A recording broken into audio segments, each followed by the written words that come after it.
அடுத்தது ஏசாயா தீர்க்கதரிசி புத்தகம் 6வது அதிகாரம் வாசித்தீங்கன்னாக்கா, சாதாரண அசுத்த உதடுள்ள மனுஷன்தான், அடையாளமே அசுத்த உதடுள்ள மனுஷன்தான் ஏசாயா.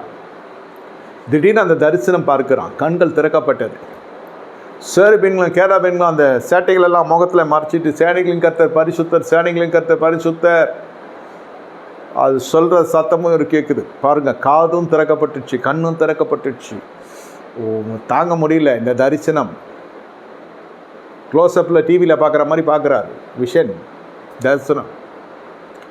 அந்த தரிசனத்துக்கு ஒரு கண்கள் திறக்கப்படுகிறது. திறக்கப்படணும், ஒரு அனுபவம். அவன் தீர்க்கதரிசி ஐயா, அதெல்லாம் திறந்துச்சு. இல்லை, தீர்க்கதரிசி ஆகிறதுக்கு முன்னாடி திறந்துச்சு. என்னது எப்படி திறந்துச்சு? அந்த தரிசனத்துக்கு தான் திறந்துச்சுன்னு நான் சொல்கிறேன். அவருடைய சொந்த குற்றத்துக்கு அவருடைய கண்கள் திறந்துச்சு. இருக்கிறதுலே மிகப்பெரிய ஆசீர்வாதம் என்னென்னா, நம்முடைய பிழைகள், நம்முடைய கரைகள், நம்முடைய குற்றங்கள் நம்முடைய கண்களுக்கு முன்பே வரணும். மற்றவனை பற்றி பேசுறதுக்கு முன்னாடி, மற்றவங்களுடைய குற்றச்சாட்டுக்கிறதுக்கு முன்னாடி என்னை குறித்த குறைகள் எனக்கு தெரியணும். என் குடும்பத்தில் அங்கத்தினுடைய குறைகள் எனக்கு தெரியணும். என் பிள்ளைகளுடைய கரைகள் குறைகள் எனக்கு தெரிய வரணும். 3வது மனுஷன் சொல்லிட்டு போனோன்னா அதை விட அசிங்கம் வேறு எதுவுமே இல்லை. அந்த அளவுக்கு நான் விழிப்பாக இருக்கிறேன்னு அர்த்தம், விழிப்பற்றவனாக இருக்கிறேன்னு அர்த்தம். அதை நான் அப்படி சொல்கிறேன். அந்த அளவுக்கு கண்காணிப்புக்கு தூரமாக இருக்குதுன்னு அர்த்தம். இல்லை, என் கான்சன்ட்ரேஷன், என் கவனம் எங்கேயோ இருக்குது, செதறி இருக்குன்னு அர்த்தம். குடும்பத்து மேலே இல்லைன்னு அர்த்தம். பிள்ளைகள் பண்ணுகிற தவறு தகவல்களாய் வருகிற வரைக்கும் பெற்றோர்கள் என்ன செய்து கொண்டிருக்கிறீர்கள்? நம்பி தான் படிக்க அனுப்பிச்சோம், நம்பி தான் இதெல்லாம் செஞ்சோம். எல்லாம் அந்த வயசு தாண்டி வந்தவங்க தான் நம்ம செய்யாதுன்னா நம்ம பையன் செஞ்சுருவான். 1. 2வது, கவனம் இருந்துக்கிட்டே இருக்கணும். நீங்கள் என்ன தான் கவனமே வச்சுருந்தா கூட இந்த தவறுகள் இந்த வயசில் நடக்க தான் செய்யும். நீங்கள் நினைப்பீங்கன்னா அது தவறு நடக்கும். இல்லை, நம்ம கவனிச்சு போனோம்னாக்கா பிரேக்கே இல்லாத வண்டி கூட கொஞ்சம் கவனிச்சு ஓட்டு வருவாங்க. ஓட்ட முடியல, கவனம் குறைவாக இருக்குது, எனக்கு பழக்கம் இல்லை, பயமாக இருக்குன்னாக்கா தள்ளிடாவது வரணும். உயிர் காக்கப்படும், உங்கள் உயிரும் காக்கப்படும், மற்றவங்க உயிரும் காக்கப்படும். யாராவது பார்த்தாவது இறக்கப்பட்டு தோ பண்ணுவாங்க. 2 விஷயம் இருக்குது. நம்ம வாழ்க்கணுன்னா எப்படி வேணால் வாழலாம். இங்கே ஏசையா பார்த்த உடனே சொல்ல, ஆண்டவரே நான் அசுத்த உதடுள்ள மனுஷன், அவ்வளோதானே, நான் கிளியர் பண்ணுறேன். உங்கள் சொந்த மனசாட்சி உங்களுக்கு உறுத்துது இல்லையா? அது நிறைய பேருக்கு உறுத்தாது. நான் ரத்தத்தினால் கழுவப்பட்டேன், நான் ஆவினால் முத்திரைக்கப்பட்டேன், நான் ஊழியம் செய்கிறேன், எனக்குள்ளே பாவம் இல்லை. நமக்குள்ளே பாவம் இல்லைன்னு சொல்லணும்னா நாமே வஞ்சிக்கலாக இருப்போம்னு வேதம் சொல்லுது. ஒருவேளை கழுவி சுத்திகரிக்கப்பட்டிருக்கலாம், புதுசாக எதுவும் வந்துடக்கூடாது. ஆவிக்குரிய வாழ்க்கைக்குள்ளே ஆவிக்குரிய மேட்டுமை என்ற பாவம் வந்துவிடும். அங்கே தான் இதெல்லாம் நடக்கும். அற்ப விசுவாசியாக இருக்கிற பொழுதோ, பாவத்தில் இருக்கிற பொழுது வேறு மாதிரி பாவத்தினுடைய நெருக்கம் இருக்கும். இங்கே மேட்டிமை கர்த்தரை பகைஞனாக மாற்றி கொள்கிற அளவுக்கு வந்துடும். ஆவிக்குரிய வாழ்க்கைக்குள்ளே உலக சிநேகத்தை துண்டிக்காமல் இன்னும் ஆவிக்குரிய பயணப்பட்டு கொண்டிருப்பாங்க, அதுவும் தேவனுடைய பகையை கொண்டு வரும். மாம்ச சிந்தையோடு கூட ஆவிக்குரிய வாழ்க்கை வாழ்வாங்க, அதுவும் தேவ பகையை கொண்டு வரும். சும்மா இல்லை, அதுதான் பிழையாம். மாம்ச பகையை தேவ பகையை கொண்டு வந்ததுக்கான காரணம் மோவாபிய ராஜாவோடு தோழமை, துன்மார்க்கோடு தோழமை, கெட்ட தொழில் செய்கிறோட தோழமை. அதெல்லாம் நம்ம வாழ்க்கையை வாட்டி வதச்சிடும். நமக்கு வர வேண்டிய சுதந்திரம் நமக்கு பெற்று அனுபவிக்கிற சமாதானமே இருக்காது, ரட்சிப்பின் சந்தோஷம் இருக்காது, ஆவியின் அணிகலங்கள், ஆவியினுடைய கனிகள் இருக்காது. வாழ்க்கை ரொம்ப கசத்துரும். ஏசையை பார்த்து சொல்லுகிற, ஆண்டவரே உதடுகள் அசுத்த உதடு உள்ளவை, அவ்வளோதானே, நான் பார்த்துக்கொள்கிறேன் ஆண்டவர் சொல்கிறார். உடனே அது கிளியர் ஆகிடுது. ஒரு அக்கினியின் துரட்டை எட்டு ஒரு தூதன் நாவையில் வைக்கிறவன் தீர்க்கதரிசியாக மாறிடுறான். அக்கினிமயமான நாவுகள் அவர்கள் மேல் இருந்த 120 பேர் மேலே. இங்கே தனி மனசன் அந்த அக்கினியை ருசிக்கிறான். கண்கள் திறக்கப்பட்டால் தெய்வீகத்து உங்களுக்கு கத்திரத்துலேருந்து ஏதோ ஒன்று வரப்போகுது. இரவு வேலையில் ஆண்டவரே என் கண்ணை திறந்தரலும், என் குற்றத்துக்கு என் கண்ணை திறந்தரலும், வேதத்தில் இருக்க ரகசியத்தை காணும்படி என் கண்களை திறந்தரலும் ஆண்டவர் சொல்கிறார். இதே குற்றத்துக்கு மட்டும் இல்லை, இந்த கண்கள் திறக்கப்படுகிற பொழுது நம்ம அழைப்பு உறுதிப்படுத்தப்படும். இப்போ தான் ஊழியம் செய்யறதுக்கு எல்லோரும் ஆசைப்படலாம்.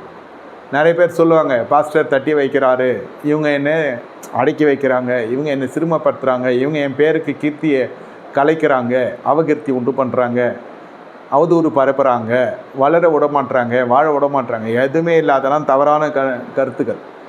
உங்களுக்கு இன்னும் கர்த்தருடைய வேலை வரலன்னு அர்த்தம். நான் உண்மையிலே தடை செஞ்சானா கூட அவன் தேவனை காட்டிலும் அந்த மனுஷன் பெரிய மனுஷனாக இல்லை. இன்னும் தேவனுடைய வேலை வரல நம்ம வாழ்க்கையில் ஒரு உயர்ந்த அடைக்கலத்துக்கு போகிறதுக்கு. அந்த வேலைக்காக தான் நம்ம துதிக்கணுமே தவிர, அது வரைக்கும் அந்த துதி கூட எதுக்கு, சீக்கிரம் வரணும் வேலைன்னு இல்லை. அந்த வேலை வர வரைக்கும் நான் பொறுமையாக இருக்கணும். நான் எதுவும் அவசரப்பட்டு சாரல் மாதிரி வேறு மாதிரி என்கேஜ் ஆகிடக்கூடாது, இல்லை வேறு எதையாவது என்கேஜ் பண்ணிக்கவும் கூடாது. இந்த இடத்துல கொஞ்சம் பார்த்து நீங்கள் நடந்து கொள்ளணும். உங்களுக்கு அழைப்பு உறுதிப்படுத்தப்படும். நம்முடைய சொந்த குற்றம், நம்முடைய பாவமே நமக்கு முன்னே வந்தால் போதும். யாரை குறித்தும் நம்ம பேசுறதுக்கோ சிந்திக்கிறதுக்கோ நேரம் இல்லை. அதாவது மற்றவங்களுடைய அவன் இந்த மனசை எப்படி பண்ணிட்டானா, இவன் இப்படி பண்ணிட்டான், யூடியூப்பில் திறந்தால் நிறைய வரும். நிறைய விஷயங்கள், விமர்சனங்கள் வரும், அவதூறுகள் வரும். இல்லை நிஜமாக கூட நடந்திருக்கும், நடந்து இல்லாமலும் இருக்கலாம், நமக்கு தெரியாது. அது கண்டென்ட் வைரல் ஆகிறதுக்காக அழகாட்சி தள்ளிட்டு போயின்னே இருப்பாங்க. அவன் நமக்கு அந்த டிஸ்கஷனும் வேணாம், அந்த டிஸ்கவரியும் வேணாம், அந்த இன்வென்ஷனும் வேணாம். நம்முடைய பிழைகளை பார்ப்போம். நான் ரட்சிக்கப்பட்டேன் ஐயா, நான் பரிசுத்தாவை பெற்றுட்டேன், நான் எல்லாத்தையும் முடிச்சிட்டேன். அது தவறான எண்ணம். இது இரவு சாயந்தரத்தில் என்ன சிந்திச்சிங்க? சிந்தனையில் எவ்வளோ தூரம் போயிருக்கோம்? உறவு பொறைகளில் கூட சொல்கிறேன். சிலர் ரொம்ப தூரம் நைய படிச்சிருக்கோம். நம்ம சிந்தனை ரொம்ப உங்களை விசனப்பட்டு ரொம்ப நொந்திருப்பீங்க, ரொம்ப சபிச்சிருப்பீங்க. அதெல்லாம் இருந்ததுன்னா கொஞ்சம் இன்றைக்கி சரி பண்ணிக்கோங்க. இரவு வேலையில் உங்களுடைய குறைகள், உங்களுடைய குற்றங்கள் நம்ம கண்களுக்கு முன்பு வேதத்தை காணும்படி, உங்களுடைய அதிசயத்தை வேதத்தில் இருக்கிற அதிசயத்தை காணும்படி என் கண்களை திறந்தலும் சங்கீதக்காரன் சொல்லுகிறான். அதுக்குத்தான் வேதத்தை படிக்கிறது. நம்முடைய குறைகள் குற்றங்களையாவது அது மூலியமாக கர்த்தர் பேசுவார். தேவன் உங்களுக்காக யாவையும் செய்து முடிக்கிற தேவன். நம்ம கடன் பிரச்சனை, நம்முடைய சரீர தேவைகளுக்கு மேலே நான் சொல்கிறது, ரெகுலராக நம்ம வாழ்க்கையில் நம்ம கடந்து செல்கிற பாதை, பல ஆண்டுகள் பிரச்சனை, கர்த்தர் தீர்க்க வல்லவர் இல்லைன்னு சொல்ல. ஆனால் இந்த இடத்துல நம்ம சோதிக்கணும். இந்த உபத்திரவ காலத்திலே நம்ம மற்றவங்களை குறித்து சொல்லியிருந்தா, அப்புறம் தாழ்விலே இப்படி இருந்தால் இனி உயர்விலையும் வாழ்விலையும் நீங்கள் என்னென்னலாம் நம்ம பண்ண மாட்டோம். முற்றிலும் கர்த்தரை நம்ம இழந்துருவோம்.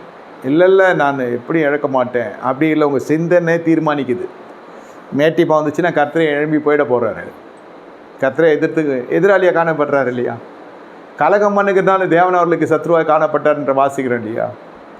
இதில் பழைய ஏற்பாடு புதிய ஏற்பாடு வகை இருக்காதீங்க. தேவன் மாறாதவர், என்னாலும் அற்புதம் செய்கிற தேவன், அதிசயங்களை செய்கிற தேவன். அந்த நாளும் செய்தார், இந்த நாளும் செய்கிறார் இல்லையா? இந்த இருதயம் கலங்காது இருப்பதாக ஏசாவை பார்த்தோம். இப்போ மோசேயோட பார்த்தீங்கன்னாக்கா அதிசயம். 80 வயசில் கண் திறக்கப்படுது. எங்கே வந்தால் கண் திறக்கப்படுது? அவருடைய அந்தஸ்துக்கு குறைவான ஒரு இடம் என்று சொல்லலாம். அது எகிப்தினுடைய இளவரசர் பட்டியலில் வர வேண்டிய மனுஷன், எங்கேயோ வாழ வேண்டிய மனுஷன், எத்தியோர வீட்டில் பெண் எடுத்து அங்கே வீட்டோட மாப்பிள்ளையிருந்து எத்தியோரோட ஆடுகளை மேற்கிற நேரத்தில் தேவ பர்வத தண்டையில் ஓரேப் என்ற தேவ பர்வத தண்டை போகிறார். கர்த்தர் காத்திருக்கிறார். வாழ்க்கையில் வனாந்திரத்தினுடைய ஒரு நிலைக்கு போய்விட்டீங்க. இனி எதிர்காலம் என்பதே இல்லை. கர்த்தர் தரிசனமாக போகிறார். இந்த வனாந்திரம் தனிமை, இந்த வனாந்திரம் எதிர்காலமே இல்லை. இந்த வனாந்திரம் நமக்கு ஒரு இருள், நமக்கு எந்த பிரகாசமும் வாழ்க்கையில் இல்லை. ஐயா, நீ அநேகருக்கு பிரகாசமாக இருக்க போகிறீர்கள். அம்மா, நீங்கள் அநேகருக்கு ஆசீர்வாதமாக இருக்க போகிறீங்க. உங்களை கர்த்தர் வனாந்திரத்தில் நடத்துறது எதுக்கு? உங்களை கொலை செய்வதற்கல்ல, உங்களை கொன்று போடுவதற்கல்ல, உங்களை அழிப்பதற்கல்ல, உங்களை பழைய பாவங்களை வைத்து தண்டிப்பதற்கல்ல, உங்களுக்கு தன்னை வெளிப்படுத்துவதற்காகத்தான். கண்கள் திறக்கப்பட்டுச்சா? இந்த வனாந்திரம் கண்ணை திறக்கணும். எங்கே வச்சு கண்ணை திறக்கணும்னு கர்த்தருக்கு தெரியும். எங்கே வச்சு என்ன செய்யணும்னு கர்த்தருக்கு தெரியும். நம்ம கர்த்தருக்கு பாடம் புகட்டுக்கிறதுக்காக ஜெபிப்பீங்க. இந்த 30ஆம் தேதிக்குள்ளே இதை செய்யும் ஆண்டவரே, இந்த 31ஆம் தேதிக்குள்ளே இதை செய்யும் ஆண்டவரே, 1ஆம் தேதிக்குள்ளே இதை செய்யும், இந்த ஆண்டுக்குள்ளே இதை செய்யும். ஆண்டு போய் கொண்டே இருக்கிறது. இன்னும் பிள்ளை பிறக்கலை, இன்னும் கல்யாணம் ஆகலை. கல்யாணத்துக்கும் பிள்ளை இல்லாத பிள்ளைங்களுக்கும் வீடு கட்டுறதுக்கும் ஒவ்வொன்றுத்துக்கும் டேட்டு போட்டு ஜெபம் பண்ணி கொண்டிருக்கிறோம்.